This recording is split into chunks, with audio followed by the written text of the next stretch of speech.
The other day, I lost a game really badly to a guy who was just playing these opening moves every single game. And he managed to get to a rating of 2700. So the question that I'm going to be answering in this video is whether or not this opening style, which is essentially just nonsense troll openings on the first glance, is actually viable at the 2200 rapid level. Okay, so starting up the game, we are up against a guy from Brazil, 2192. Best of luck. We are going to be playing pawn to g6, followed by pawn f6 as our first two moves, knight h6, knight f7, and bishop g7. This opening is actually extremely annoying to face, because it looks terrible, and it will probably tilt your opponent, but it's not so obvious how you're actually meant to deal with it, because this setup is quite flexible. Like if white pushes this way, well, now we have lots and lots of support on this pawn, and if white pushes this way, then we can also respond with either g5 or even taking it. So it's surprisingly flexible. And we castle here, and then we break with e5.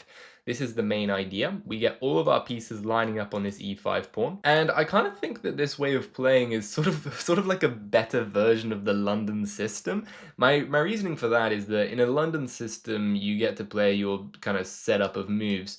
And this is quite similar, where you do play a setup of moves for the first couple of them, but you do get very, very different, very, very confusing positions for both you and your opponent, which is unlike the London where you get quite dry positions. This is more of a King's Indian-esque London, which just immediately gets everyone confused and out of book. Okay, so my opponent is trying to play for some trick here. They want to go for takes, takes, takes, and then queen d5, which is fair enough, but let's just add more pressure to the pawn here. And eventually I'm going to take it. Like, this pawn's going to drop off the board. Then they have this weak e pawn as well. And already they forgot actually that we have a knight on f7, and we can simply capture that. That's a free piece, which is totally ridiculous. They're just so not used. They're so not used to having these weird positions on the board.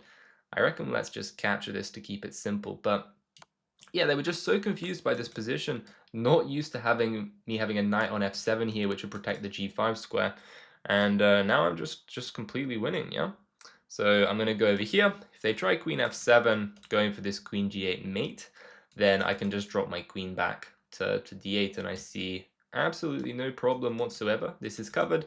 Knight takes on e5 is coming. It's unstoppable. The only aggressive move they really have is knight to d5, but still, knight takes on e5 comes even stronger then, because it's a fork. Queen f1 would be forced. We would take the bishop, play c6, and the game is effectively over.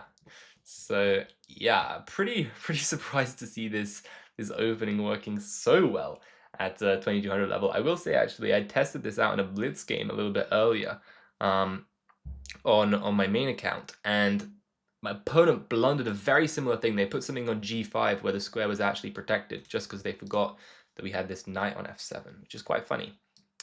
So yeah, I think taking here looks quite good. Let's capture this. If they take with the pawn, then I will play, if they hit with the bishop, sorry, I'll play knight takes, knight e5, attacking the queen. The queen will get forced away, and I should just be doing pretty good. Okay, yeah, queen f8 now. Let's change off the queens. Okay, they capture on c7.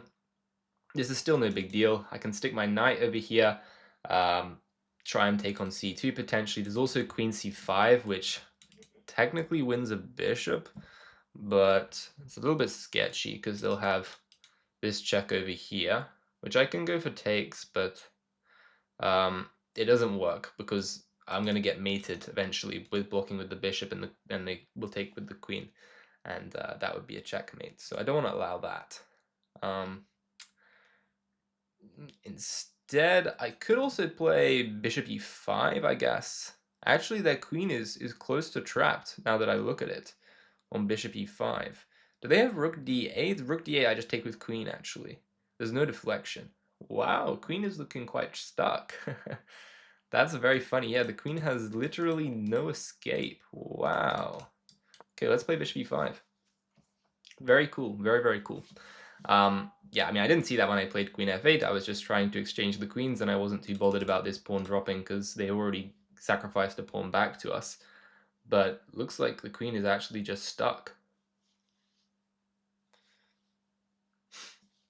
It's quite rare that you just trap a queen like that, but I guess our extra piece and their lack of coordination has allowed us to do this. Okay, so they resign. Let's take a look at that analysis really quickly. Quite an interesting game. If you do want to see me try this out in a few more games, then do let me know, because it actually seems like quite a viable way of playing, which is very strange. I mean, the guy that I played literally got up to 2700 plus just playing this stuff.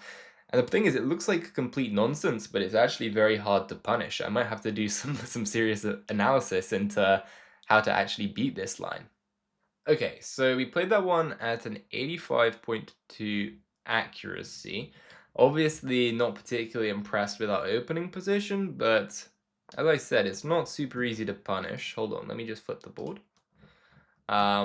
Yeah, so is this G6, F6, Knight F7 stuff, where obviously white has a lot of space and white is clearly doing quite a bit better, but it's not super clear how to punish, you know? Like if, okay, bishop c4, for example, I could go king h8, takes, and even at this point now, somehow black is hanging on after rook goes back. You can play like d6, for example. I mean, obviously this is bad, right? This is not good. No one thinks this is good.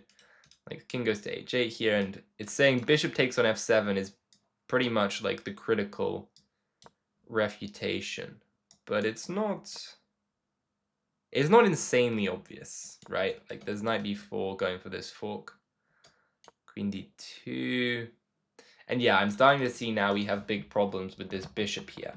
So I think I might have played it a little bit wrong, rushing with this d5 move. Maybe d6 was the way to go, potentially, trying to reinforce this e5 break. I think this was a bit better than what I did.